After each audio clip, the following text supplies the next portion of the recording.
Bonjour et bienvenue. Je suis Josébert de la chaîne YouTube Fédéralitude la communauté. Aujourd'hui, je vais te raconter une histoire très édifiante sur les pouvoirs qu'avait la bague du roi Salomon. Écoute-la jusqu'à la fin car elle te servira toute ta vie. Avant de commencer, assure-toi de t'abonner, d'activer la petite cloche des notifications car chaque semaine, je publie des messages pour t'aider à grandir et à faire passer ta vie à un niveau supérieur.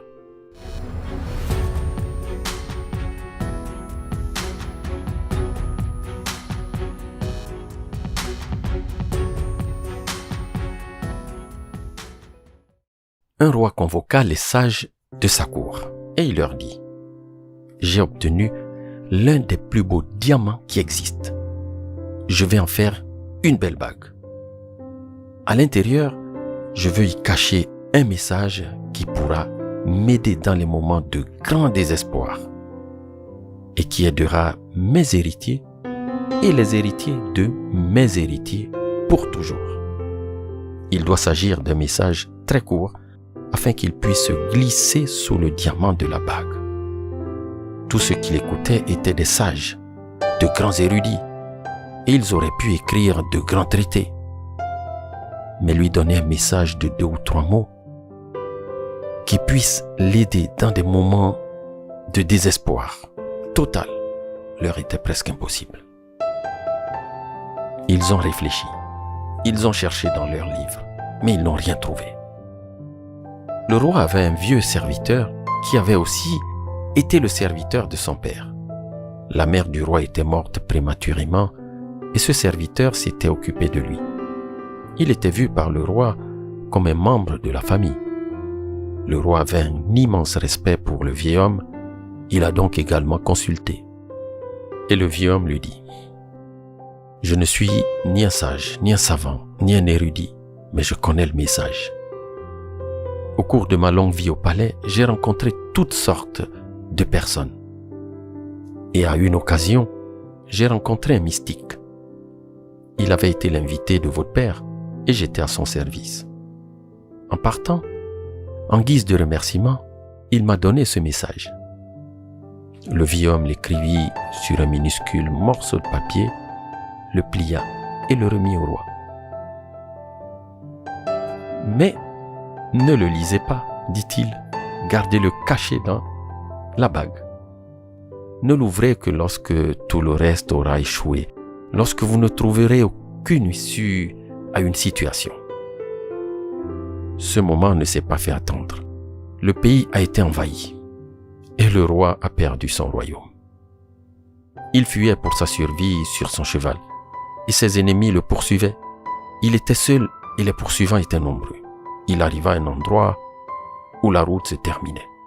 Il n'y avait pas d'issue. Devant lui se trouvait un précipice et une vallée profonde. Il tombait sur la faim. Il ne pouvait pas faire demi-tour car l'ennemi lui fermait le chemin. Il pouvait déjà entendre les chevaux trotter. Il ne pouvait pas aller de l'avant et il n'y avait pas d'autre issue.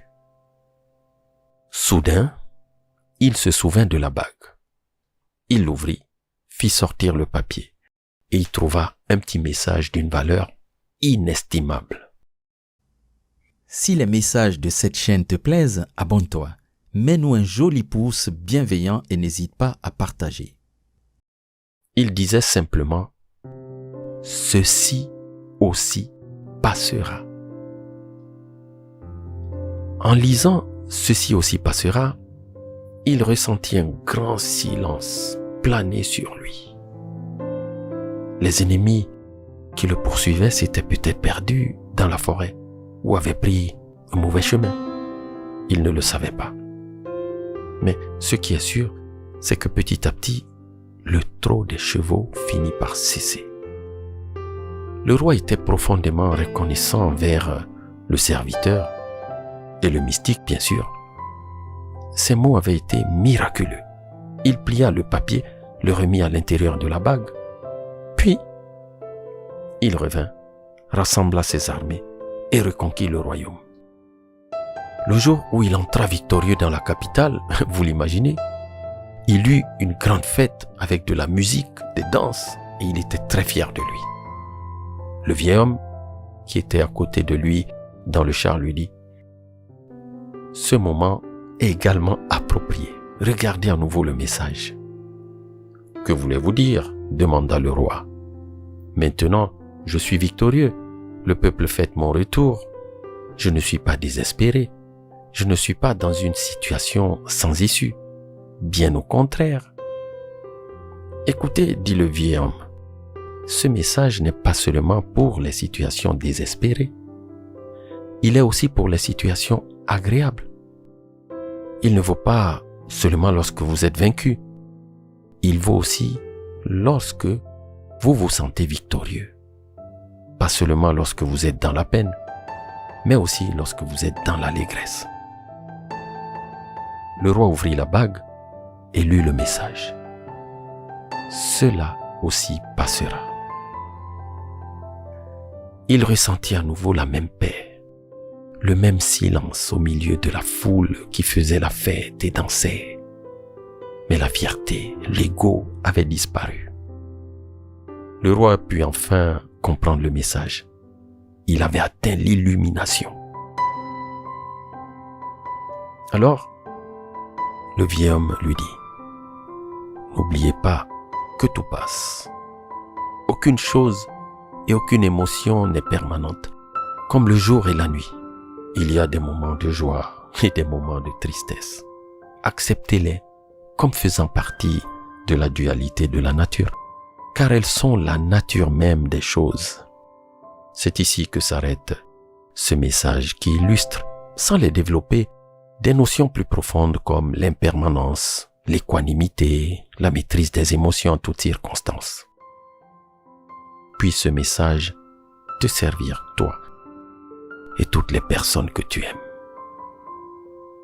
Que celui qui renouvelle le monde à chaque instant soit la source qui t'inspire. C'était José Bert, ton ami de la fédéralitude. À bientôt.